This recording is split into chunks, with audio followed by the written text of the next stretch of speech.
Besides Rocky D, there's another opinionated talk show host on WQSC, and that is Bryan Crabtree. I had a chance to talk with him for this brand new edition of Quintin's Close-Ups. I remember getting a message from your wife, Mackenzie, on Facebook, basically suggesting that I interview you for the web show.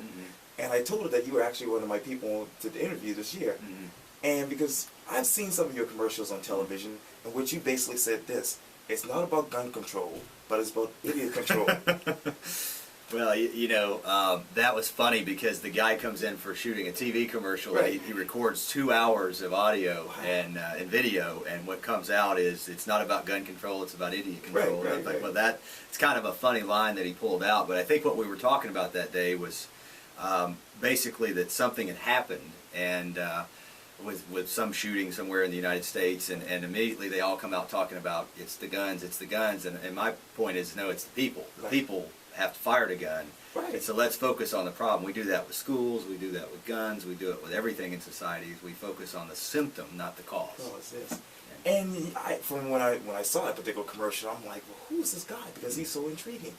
So for those people who don't know, who's Bryan Crabtree? Well, Bryan is a guy that was in radio since he was in high school, and Bryan made a tour around the South, Memphis and Huntsville and Montgomery, Nashville, had some great runs in radio stations, and I got here and I decided to stay. I loved it. I like being near the beach. I like the weather, market, and it also caught me at a time I was tired of doing radio, and that was when corporate radio was taking hold and all the consolidation, which in some ways has helped the industry, in some ways has ruined it, and I got out for that reason. And the reason I got out is because I saw in the house that I bought in Goose Creek that values just went up. I made more money on the house that I lived in than working in radio. So I got in real estate. I've had an incredible run with it, and I started looking after I sold my company, built a big company in real estate, had 400 agents and nearly 40 employees. Sold that in 08 under some pressure, live in the market that we had back then, and I said, what's next? Because sales is what I'm doing, and I'm still doing real estate sales today. I said, what's next? And I started looking at speaking and coaching agents, and I thought that's intriguing, but I want to do something more than that. And I started thinking, well, the one thing that's always been with me is radio. Even though I got out of radio, I was still doing a talk show at WTMA, and that show had been hugely successful for me. And I thought, well, if the listeners like that in real estate and those logical business points, maybe I can expand that into what I'm doing now at WQSC. So Bryan is a guy that's got 2 careers for most of his life, and 2 kids and a wife, and very busy. Get up at 5 o'clock in the morning and do a show, and then do real estate all day, and try to get to bed by 9. I bet. And speaking of successful, you have been hosting the Bryan Crabtree show here at WQSC for some time now. Tell me, did you think it was going to be this successful? Well, I think there's various levels of success. There's been a lot of response. 2,000 people on Facebook as of today, actually, and they click like, and that's hard to do. It's easy to get a couple hundred your friends, but to actually go out in the community and have people click is very humbling. On the other level, there's a difference in radio now, and I'm an interesting character because I've not been doing a call-in show, and so you find that a lot of what you talk about on air then gets response with a smartphone and everybody's communicating that way now. That's right. And it's almost like watching society change at rapid pace is what I'm doing. Because 10 years ago, when I really got out of the call-in talk show, everyone called in. Now they text, they message, they Facebook, they tweet. LinkedIn, they tweet, and it's like coming at me. I'm like, wow, it's coming at me 100 miles an hour, and so it's interesting. It's a very unique and neat contrast, and I've learned a lot about it, a lot about people as a result of it. And you said this too about your radio show, which is really your radio model. The longer you listen, the smarter you get. Well, I must admit, I look at other markets and what they're doing, and I heard that on a station, and I thought of all the lines I've heard on radio in the last 5 years, I like that one the best, so I thought I'll bring it to Charleston. And now there's a couple other stations using a version of that. But I think the message is basically people tend to just get into the reality shows and the stuff that just is sort of brainless, and that some of that's fun and entertainment. And what talk radio is infotainment. We try to take serious stuff and lighten it a little bit, give some opinion, and I think because of all the different perspectives you do get smarter. And let me tell you where I connect to that. Okay, I was going to ask you about that. The way I connect to it is this: I've been a better realtor, a smarter realtor, a more knowledgeable realtor, and I think my clients have gotten twice the service anybody could give them because I've been forced every week for now 14 years to prepare for a radio show, consume the knowledge, which makes you, I don't know if smarter is the word, but less ignorant might be might be the way to put it. So I have more knowledge about a subject, which helps me help them.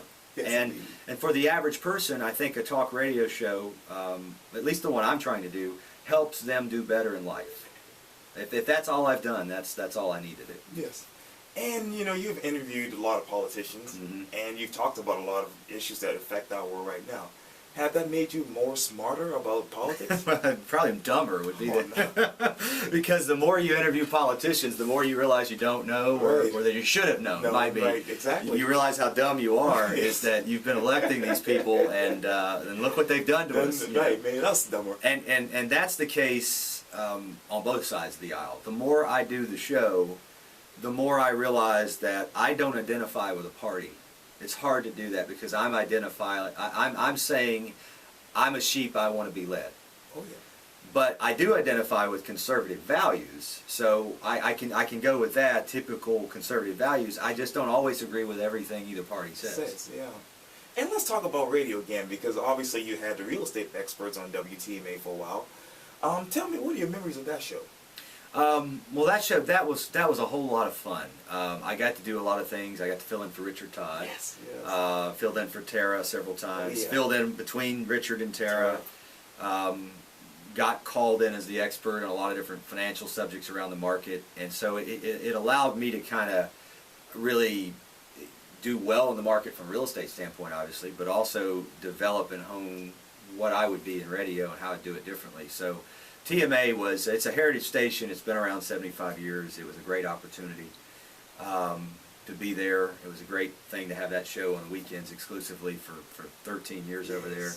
Yeah. But I think what it did was give me great opportunity to market, but I think at the end of the day, it's a station that's corporately owned. Oh, yeah. The decisions are made out of Atlanta. Great local people. Yeah. But I needed to find something where I could walk in and say, "Hey, Mr. Owner, I have an idea," you know, and that's what we have here. If I'd have had that at TMA, it would have been the best of both worlds. But it wasn't. And you touched on this earlier, but you were actually the president and CEO of your own particular company. And I'm wondering, what was it like being the president and CEO of your own company? Stressful.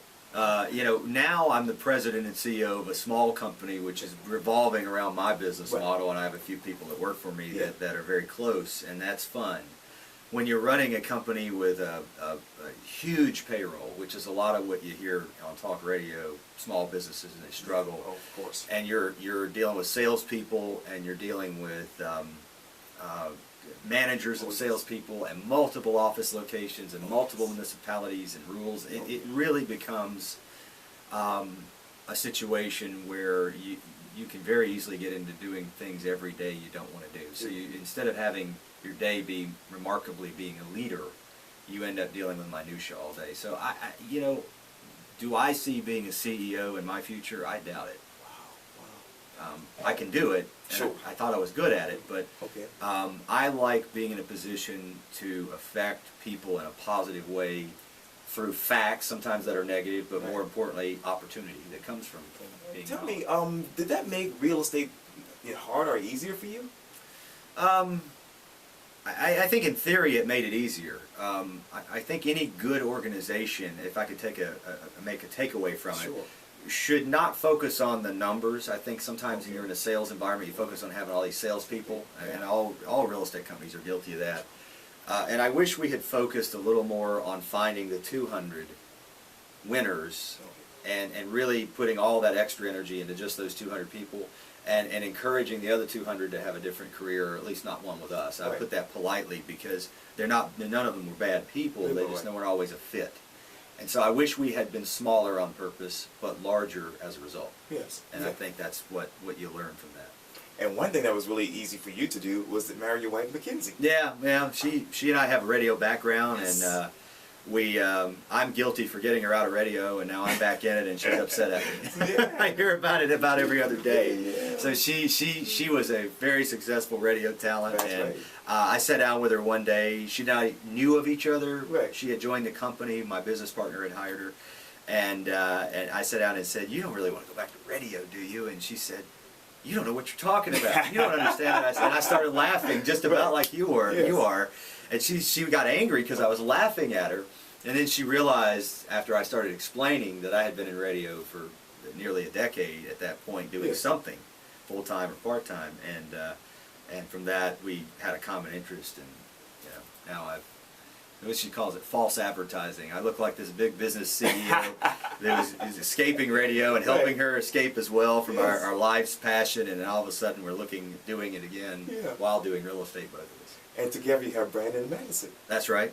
2 kids that basically are, when Dad says you'll see someday, you'll understand how you are, I'll understand. Yeah, So yeah. great kids, though.